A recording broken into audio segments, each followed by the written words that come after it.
ఇక రానున్న కాలంలో చదువే ముఖ్యం. ఆడపిల్ల పెద్ద మనిషి అయితే వేడుకలు జరిపే రోజులు పోతాయి. స్కూళ్లకు పంపే కాలమే ఉంది ముందంతా.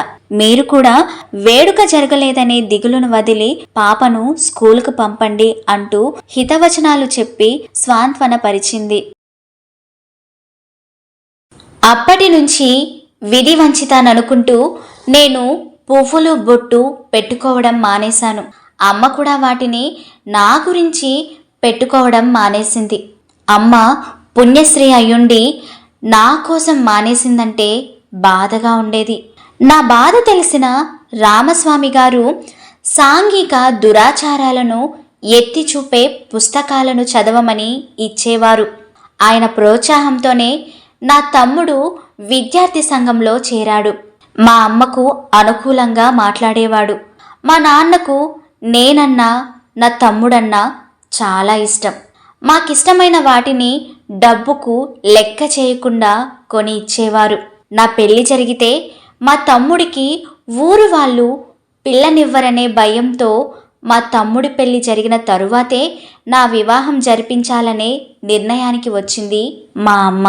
నేను వితంతువును కదా, మా మేనమామ ఇచ్చిన ఆస్తి ఉంది కదా, ఆ ఆశతో మా తమ్ముడికి పిల్లనివ్వడానికి మాకంటే ఎక్కువ ధనమున్నవారే ముందుకొచ్చారు.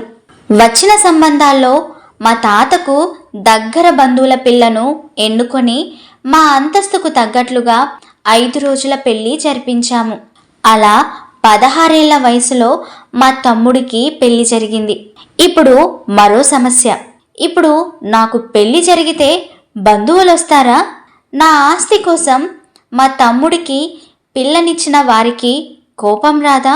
కుటుంబం బహిష్కరణకు గురి కాదా? తండ్రిని తమ్ముణ్ణి బాధించే నా పెళ్లి నాకు మాత్రం సుఖాన్ని ఇస్తుందా?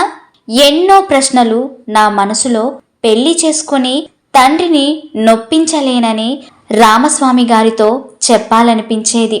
సాహసించలేకపోయేదాన్ని. నా వివాహ ప్రయత్నాలు సాగుతున్నట్లుగా రామస్వామి గారి మిత్రులందరికీ తెలిసినట్లుంది. వారి ఇళ్లకు నేను వెళితే బొట్టు పువ్వులు పెట్టేవారు. కర్మ అన్నది వట్టిదని, వితంతువులు వివాహం చేసుకొని పిల్లలను కని సుఖంగా జీవిస్తున్నారని చెప్పేవారు.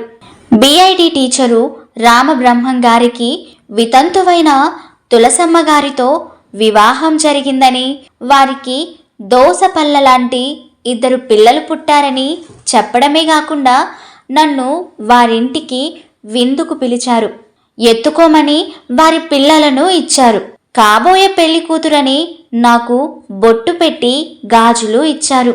అలాగే ఉపాధ్యాయ సంఘం వారు నా పెళ్లికి మద్దతు ఇవ్వాలని తీర్మానం చేసినట్లు అక్కయ్య చౌదరి గారి భార్య మా అమ్మతో చెప్పడం విన్నాను.